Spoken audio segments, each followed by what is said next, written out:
आमना उर्फ मानो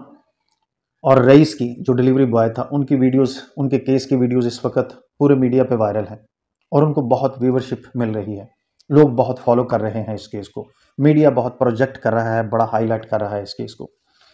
लेकिन मैं इस केस के हवाले से जो हमें नसीहत हासिल करनी चाहिए,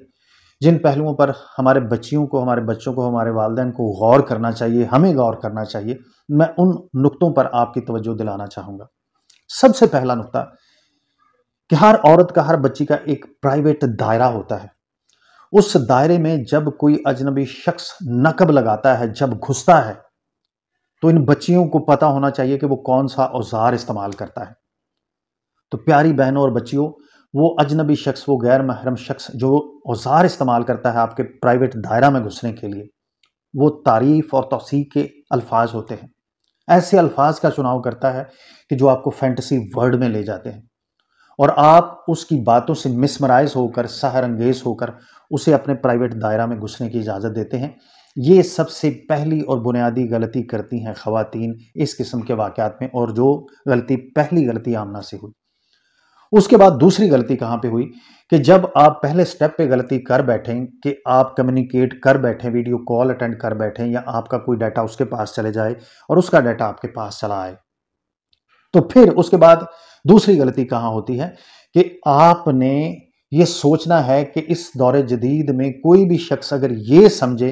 कि साइबर क्राइम के हवाले से वो कोई भी क्राइम कमिट करेगा और उसकी एविडेंस मिटा देगा, तो इस दौर में ये मुमकिन नहीं है। तो ये सोच के बहुत सारी ख़वातीन ये मिस्टेक करती चली जाती हैं कि मैं डिलीट कर दूंगी, मैं वाइप आउट कर दूंगी, मैं मुकर जाऊंगी। तो ऐसा मुमकिन नहीं है।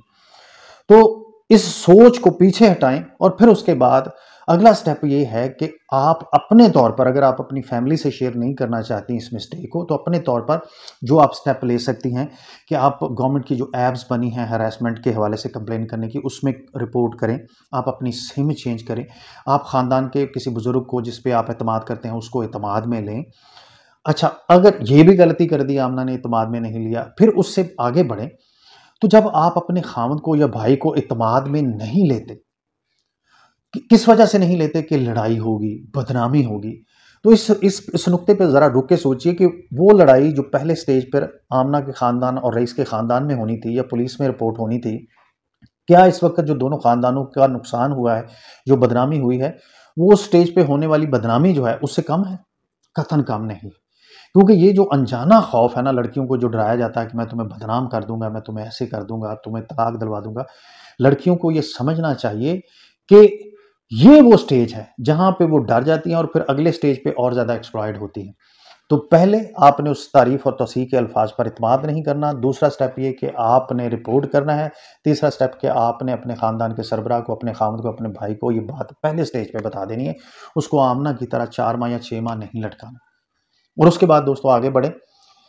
जो ख़ानदान के बुज़ुर्ग हैं, जो स्टेक होल्डर हैं, जिनमें खामद है, अगर लड़की का भाई है या बाप है, तो दोस्तों मुआशरे में हैवानों का मुआशरा नहीं है, यहाँ पे कवानीन मौजूद हैं।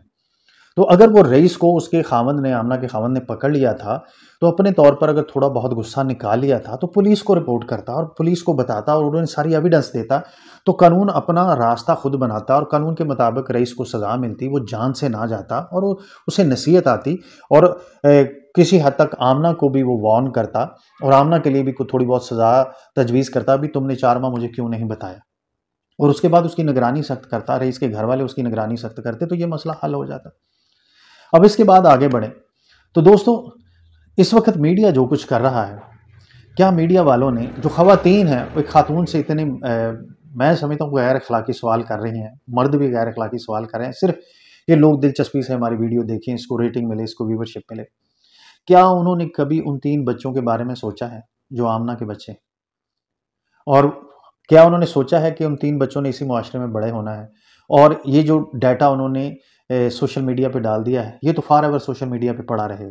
क्या जब वो आमना की बेटी जवान होगी या उसका बेटा जवान होगा, तो क्या वो अपनी माँ के इस किस्म के जो स्टेटमेंट हैं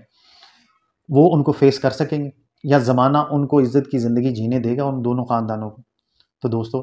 कुछ ख्याल करें, कुछ ख्याल करें, रिपोर्ट ज़रूर करें, लेकिन इस तरह के गैर अखलाकी सवाल, उसकी वीडियो में मैंने देखा कि एक खातून उससे बार बार पूछ रही है आमना से कि वो तुम्हारे साथ 15 मिनट प्राइवेट रूम में बैठा रहा, क्या करता रहा, बातें करते रहे, क्या करते रहे? अब आप बताएं, एक औरत से ये सवाल करना बनता है? पता सबको है कि हुआ क्या है, ये नहीं है। अपने तौर पर हर बंदा अज्यूम कर सकता है कि ये केस, इसका स्टार्ट कहाँ से हुआ, ये इसका मंतकी अंजाम क्या हुआ और क्या होना चाहिए।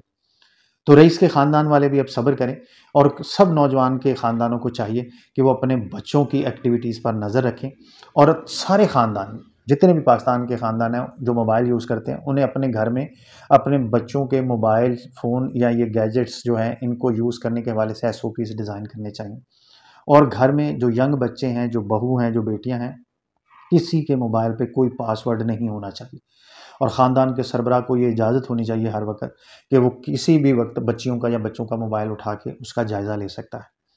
क्योंकि ये जो हम पासवर्ड की इजाज़त देते हैं, तो ये पासवर्ड जो है ना, ये घर में पासवर्ड लगाना किसी बहू बेटी का, ये पहली निशानी है कि यकीनन उसमें कुछ ऐसी चीज़ें हैं जिनको वो अया नहीं करना चाहती, दिखाना नहीं चाहती, या जो उसके लिए काबिल राज रहना ज़रूरी है। तो ये SOPs डिज़ाइन करना, और बच्चों के मोबाइल यूज़ के हवाले से, इन गैजेट्स के यूज़ के हवाले से चेक एंड बैलेंस का एक सिस्टम होना चाहिए हमारे घरों में।